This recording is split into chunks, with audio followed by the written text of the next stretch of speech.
Hello, today we're going to be talking about how to build the skills to help our students learn to follow simple and more complex directions. One way to work on following direction skills is to increase your child's vocabulary. Use instructions that your child already has some familiarity with. Narrate activities that you are doing in the home. When you're starting to teach your child to follow simple directions, it's also useful to use some physical guidance or some visual cues. So, you give your child the instructions simply and then take their hand to help them get started with the action. Or use context clues that surround you so that your child has some idea of how to respond per the instructions and activities around them. In this video, you can see how pointing is used to cue the child into how to respond.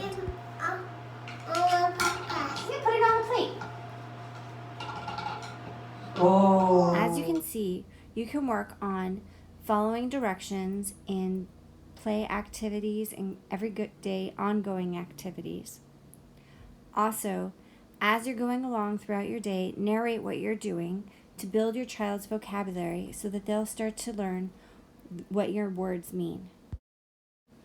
When starting to teach this type of skill, choose activities that your child prefers so that you're not confusing your child's behavior with their skill deficit in this area.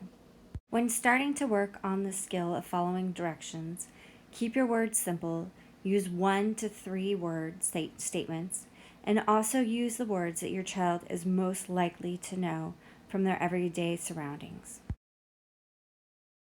Some pitfalls to avoid: when you use directions, remember to use the same words every time.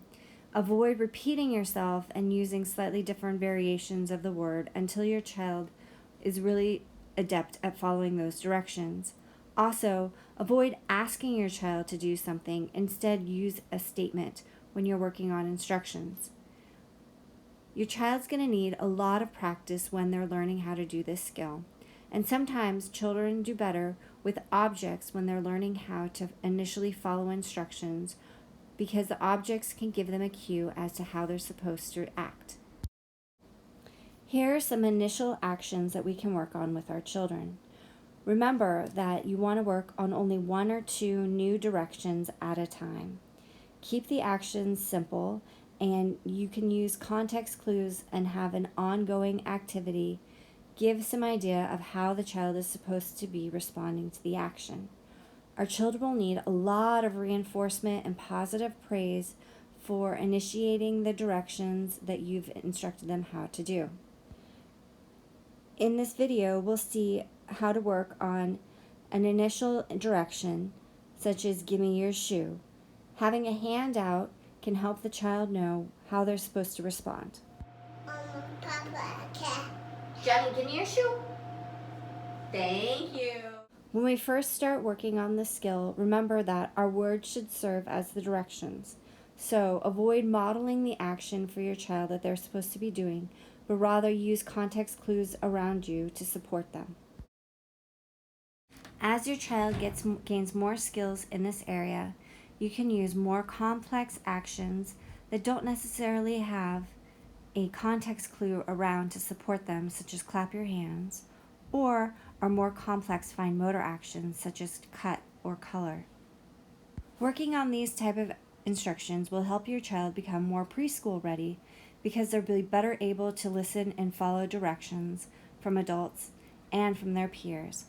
Also, it will help them when they're working on activities in a group learning format, such as in the middle of a group song. So, if your child's already mastered some of those more advanced skills, the next thing to do is to pair some 2-step directions together. Try to say both the directions prior to having your child start the activity. Also, you can work on directions where they're moving away from you and around the room to complete the activity and building in more compliance.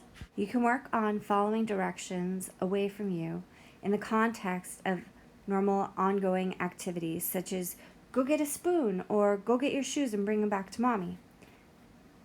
All right, everybody, thank you for your attention today, and I hope that some of these tips and pointers can help you get started on working on learning how to teach your child how to follow some simple directions around the home to get them to be better listeners in the home and to also learn some of the vital skills that they'll need for preschool.